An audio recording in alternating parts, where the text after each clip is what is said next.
In this video, I'll show you how to view two pages side by side in Microsoft Word. But before I do, make sure to subscribe. Start by opening a document containing at least 2 pages. Then click View at the top of the ribbon, and we're going to be looking at the Page Movement tab. At the moment, it's set as vertical, as you scroll up and down to move between pages.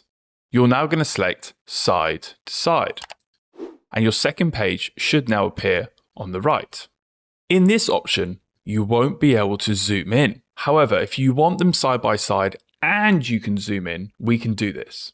You're going to have to click back onto vertical, then click multiple pages, and then you'll be able to zoom in whilst having them side by side.